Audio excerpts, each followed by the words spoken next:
বেচারা আজম খান নিজের নামের সাথে সাথে বাবা মঈন খানের নামটাও ডোবাচ্ছেন প্রতি ম্যাচে। মঈন খান ছিলেন একজন ফাইটার। হালকা পাতলা গড়নের মঈন খান লোয়ার অর্ডারে নেমে 1999 বিশ্বকাপের প্রায় প্রতি ম্যাচেই রান করেছিলেন। পাকিস্তানের ফাইনালে পৌঁছানোর ক্ষেত্রে রেখেছিলেন বড় ভূমিকা। সেই মঈন খানের ছেলে আজম খানের ওজন 125 কেজি। আর ইউএসের সাথে লজ্জার পরাজয়ে মেরেছেন গোল্ডেন ডাক আর পাইকে। গ্যালারির দর্শকদের কাছে হয়েছেন হাসির পাত্র। অনলাইনে অজস্র ট্রলের শিকার হচ্ছেন নিয়মিত। ক্রিকেট মাঠে এই বিশাল শরীর নিয়েও কোনো রান করতে পারছেন না। পাকিস্তানের হয়ে টি-20তে তার অ্যাভারেজ 10-এরও নিচে, ভাবা যায়? অথচ এই আজম খান পিএসএল সিপিএলে নিয়মিত ধুমধাড়াক্কা ব্যাটিং করেই জায়গা পেয়েছিলেন পাকিস্তান দলে। অনেক আশা নিয়ে এসেও করতে পারছেন না কিছুই।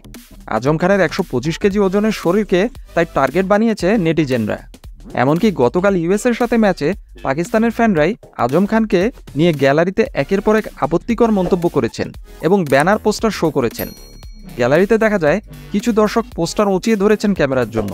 তাতে লেখা ছিল, আজম খান স্টপ ইটিং, অর্থাৎ আজম খান খাওয়া বন্ধ করতে পারেন না। কি লজ্জার কথা! এমনকি কিছুদিন আগে পাকিস্তান যখন আর্মি ট্রেনিং নিচ্ছিল বিশ্বকাপের জন্য, তখন নিউজ বেরিয়েছিল যে সেই ট্রেনিং করতে গিয়ে ঘেমে নিয়ে একদম হাঁপিয়ে উঠেছিলেন আজম খান তার বিশাল শরীরের কারণে। আরেক ভিডিওতে দেখা যায় কাবাডি খেলাতে এক মোটা ভদ্রলোক হঠাৎ চিৎপটাং হয়ে পড়ে যান। সেই ভিডিওর ক্যাপশনেও লেখা আজম খান, সাথে কান্নার ইমোজি। আরেকটি ভিডিওতে দেখা যায় বিশ্ব চ্যাম্পিয়ন আর্জেন্টিনার আনন্দ উৎসবে এক বিশাল মোটা ফ্যানকে অন্য ফ্যানরা টেনে টুনে অনেক কষ্ট করে একটা ছাউনির উপরে তুলেছে। সেই ভিডিওর ক্যাপশনে লেখা ছিল, পাকিস্তান দল যেভাবে আজম খানকে বিশ্বকাপ দলে নিয়েছে। এত হতাশার মাঝেও আজম খান কিছুটা সাহস পেতে পারেন রশিদ লতিফের কথায়। প্রাক্তন ক্রিকেটার রশিদ লতিফ পাশে দাঁড়িয়েছেন আজম খানের। বলেছেন, সে প্রচণ্ড চাপে আছে, সে বডি শেমিংয়ের শিকার হচ্ছে, ট্রলের শিকার হচ্ছে, কিন্তু টি-20তে সে একজন ব্যতিক্রমী ব্যাটসম্যান।